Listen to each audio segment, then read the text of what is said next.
Well, as we continue our journey into The Marriage of Heaven and Hell by William Blake, we come to the third plate.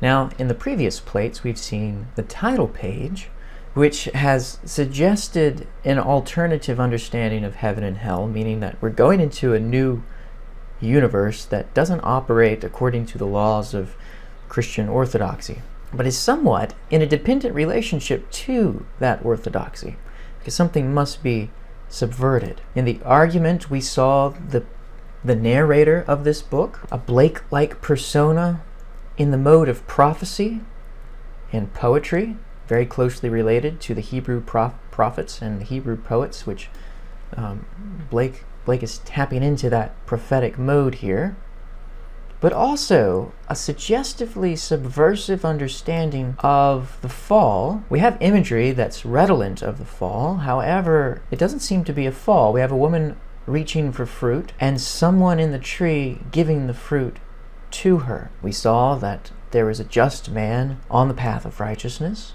a perilous path. There's also the villain who left the paths of ease to divert the righteous man. And of course, we have Rentra, the spirit of prophecy. Blake's, I guess you could call him a demigod. Now, as we move into the third plate, I'm not giving you everything at once. I'm providing some context with Rentra and some of the allusions within Blake's larger corpus. But to experience this book, it's the slow, incremental progression of putting the pieces together. There's a lot of foreshadowing that's being done with each plate. And so continuing that process, we move to the third plate. Immediately, what we notice with this picture is this woman who seems very comfortable in the flames of hell, exulting in the flames. Not in pain at all, but seems to be enjoying herself. Then we have text. And of course, the images are going to entertain our eyes before the text, so it's interesting to think we have a woman giving birth on the left, and then two figures, symmetrical in their bodily forms, kissing. Red, and one a lighter skin. So, again, this could be Adam from the red clay.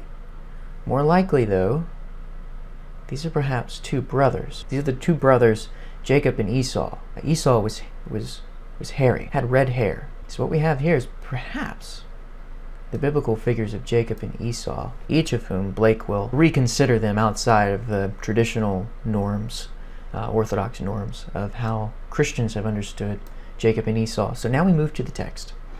As a new heaven is begun, and it is now 33 years since its advent, the eternal hell revives.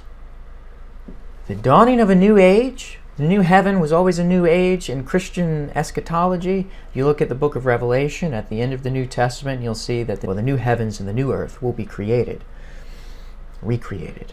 They will begin. It's a new age, a new epoch. 33 years. What's the significance of that? Well, it's associated with the Messiah. Christ, the Messiah, is understood to have lived 33 years. So there's something Christological about the 33 years. But also, Blake gives us a little hint about this in one of the copies of this plate. He's handwritten the date 1790 over it. And you take 33 years from 1790 and you get William Blake's birth year, 1757. But this also suggests Swedenborg's date of the Last Judgment. Swedenborg, Emanuel Swedenborg, was a London religious figure, an English religious figure, and he prophesied that the Last Judgment would begin in 1757. And this is where the genre of this book is so uncertain. We begin with a mode of prophecy, but now this seems to be a little satirical because Emanuel Swedenborg was someone whom Blake, at one point, it seems, looked up to as being kind of the new era of religious understanding and knowledge. He was an unorthodox preacher. This Emanuel Swedenborg, William Blake and his wife attended Swedenborg's church at least once because they signed the guest book. But Swedenborg is also a very disappointing figure for Blake, because what Swedenborg did, he didn't go far enough for Blake. He conformed too much to the traditional understandings of Christian orthodoxy, even though he was very heterodox in some of his beliefs. And lo, Swedenborg is the angel sitting at the tomb. His writings are the linen clothes folded up. This seems to be satirical because Blake seems to be mocking Swedenborg, but Blake, too, with reference to his own birth, seems to cast himself into the role of the Messiah, at least this narrator, which is in some ways connected with the author William Blake. Now is the dominion of Edom and the return of Adam into paradise. See Isaiah chapters 34 and 35. Edom was the nation, the offspring of Esau, Jacob's brother, whom Jacob tricked into selling his birthright. Jacob and Esau actually made up. Esau forgave Jacob, but their children, the children of Jacob, which became the children of Israel. Israel is another name for Jacob in Genesis. And the children of Esau became Edom. And Edom and Israel were in some ways enemies. When Moses was trying to lead the people of Israel into the promised land, they had to pass through Edom, and Edom did not want them to pass through.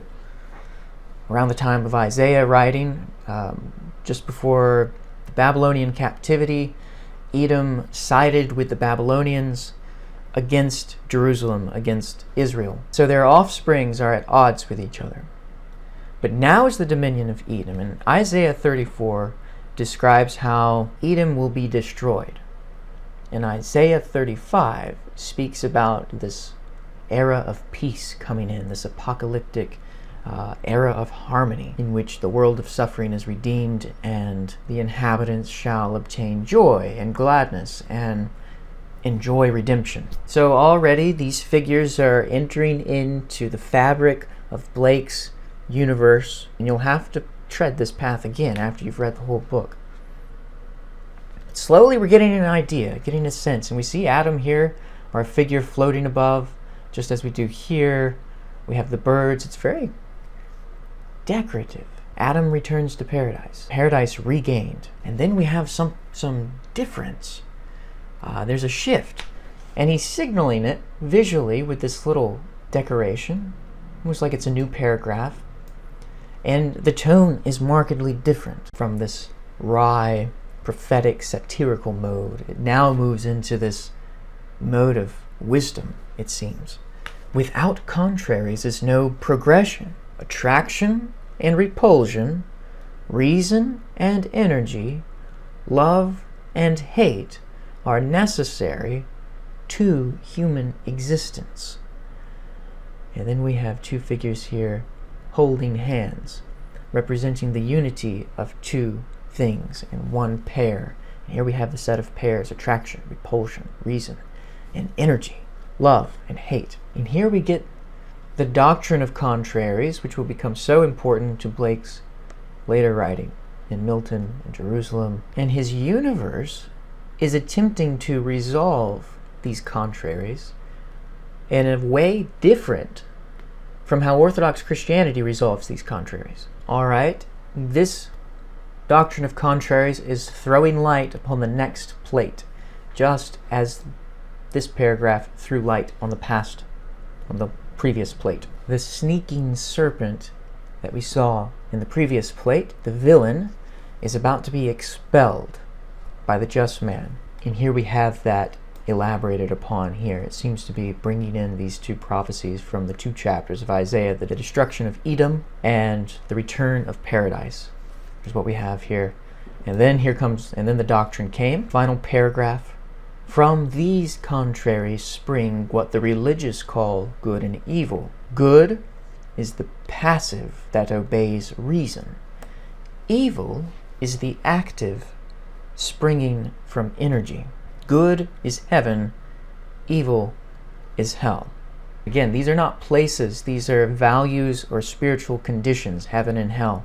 And we see here, this illuminates the illumination, the text itself. You see how the text and the image are informing each other. Evil is hell, and evil is the active springing from energy.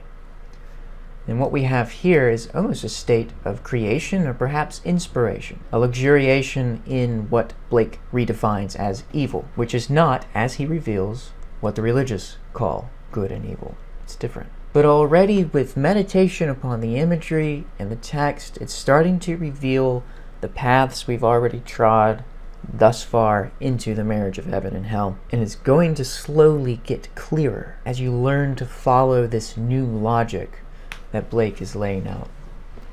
Again, in terms of the conventions of genre, this book is very strange. Now in the next video, we'll explore some of the errors of religious thinking that Blake will lay out here. And we'll understand a little bit more of his logic too. Thanks for watching, and until next time.